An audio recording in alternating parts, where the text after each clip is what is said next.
I want you all to take a second to close your eyes. Take a deep breath in through your nose, hold it for a few seconds, and let it out through your mouth. Now, I want you to imagine a mentally ill person. I'll give you a few seconds, but don't think too hard about it. I want you to lock in your gut image. Moving forward, I want you to remember this preconceived representation that appeared in your head when I used the words mentally ill. Now, open your eyes.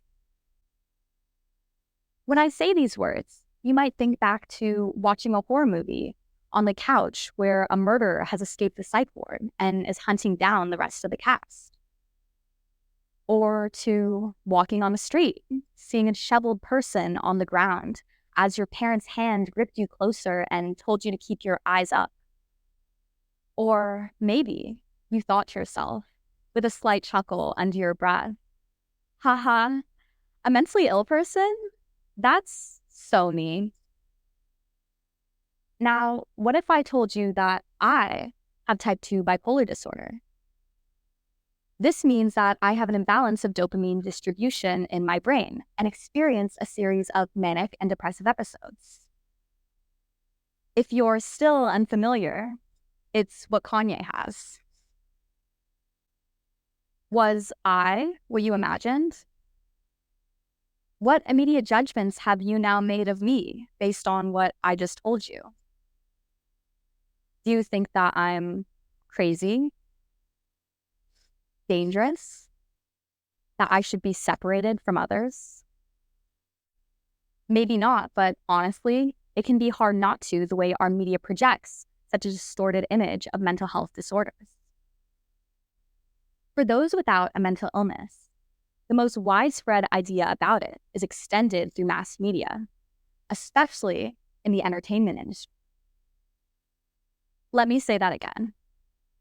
The main way our society is shown mentally ill people is when they are made into exaggerated characters for our entertainment. In cinema, mentally ill people are portrayed as uncontrollable, violent, and frequently homicidal maniacs. The word psycho is defined as a person who is mentally or emotionally unstable, especially in a way that results in dangerous or violent behavior. Now, very few with mental illness can be categorized as psychos. However, all psychos could be categorized as mentally ill. And the psycho killer trope is endless. American Psycho, Psycho Circus, Psycho Killer, Psycho, Psycho 2, Psycho 3, Psycho 4. These are just a few movies with the word psycho in their title. They do not even account for the hundreds of cult classic psycho killer films that exist out there. This trope is especially harmful to those with already less widely accepted mental health disorders, such as schizophrenia and dissociative identity disorder. They resultingly become associated with lunatic voices driving the killing craze and evil alters waiting to come out, respectively.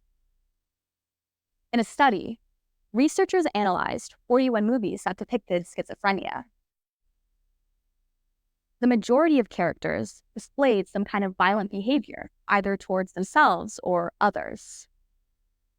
Nearly a third of those characters then went on to engage in a homicidal behavior. Almost all of the characters experienced delusions, along with visual and auditory hallucinations.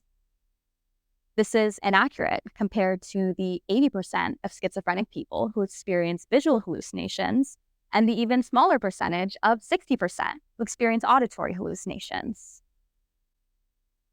It is extremely difficult to understand something as complex and personal as mental illness. That is why accurate depictions are so important for educational and humanitarian reasons. However, instead, these masterpiece movies overgeneralize disorders while depicting mentally ill people as dangers to themselves and others. Only 3 to 5% of violent acts are attributed to those with mental illness. And in fact, those with mental illness are actually 10 times more likely to be victims of violent crime compared to the general population. By inaccurately portraying violence and establishing labels like psycho, public empathy for the mentally ill is reduced. Media consumers were found to be far more likely to blame an individual for their illness compared to non-consumers. A 2016 study then went on to conclude that there is no current country, society, or culture where mentally ill people hold the same societal value as those without it. While the public may be beginning to accept the medical nature of mental illness, many still hold negative views. Those with mental health disorders are often discriminated against rather than seen as having a medical issue that can be treated and managed. Historically, mentally ill people have been discriminated against by employers, landlords, and even healthcare in fear that they're violent. And it's not only the mentally healthy that look down on the mentally ill when they see these depictions. It is also the mentally ill themselves. When seeing a character that's meant to represent them be portrayed as uncontrollable and homicidal, it resultingly makes them view themselves with shame and walk away with fear. Fear that this is how others see them. Fear that there is a truth to it. Fear that if other people know that they are mentally ill, they will treat them differently. This leads to them being dismayed from seeking medical attention over concerns of losing their jobs and livelihoods. And when they don't, it causes a worsening in their conditions. For a very long time, I feared that a diagnosis would mark my record and block me from future opportunities. However, this avoidance caused me to spiral down further. I began to somewhat believe the images being projected onto me and hate myself for them. This phenomenon, which I, along with countless other mentally ill people, have experienced, is called self-stigma. It has been found in studies to be linked to lowered self-esteem, reduced likelihood of staying with treatment, worsening in symptoms, increased difficulties in social relationships, increased difficulties at work, and even increased suicidal ideation. And do you know what increased suicidal ideation is linked to? Increased rates of suicide. Distorted images of mental illness in mass media takes real lives. And not only when they're villainizing disorders. Media portrayals also tend to romanticize them, depicting serious conditions as alluring. Many portrayals of eating disorders downplay the severity of the illness. This concept can be seen in popular teen TV shows like Red Band Society, Skins, Glee, and Gossip Girl. Quote Cassie, a main character of Skins, "I didn't eat for 3 days so that I could be lovely." Mainly, it is already extremely skinny white women that are shown to be dealing with the illness. They are portrayed as cool and beautiful, and their disorders are just another one of the quirks that make them unique. This portrayal is especially harmful to young people, the target audience of these shows, who look up to these characters and are already dealing with insecurities. Additionally, these portrayals further inspire the plethora of social media content that exists online, romanticizing eating disorders. Many posts feature romanticized fan edits of their favorite characters' eating disorders. However, what is not pictured is the fact that anorexia has one of the highest death rates out of any mental health condition.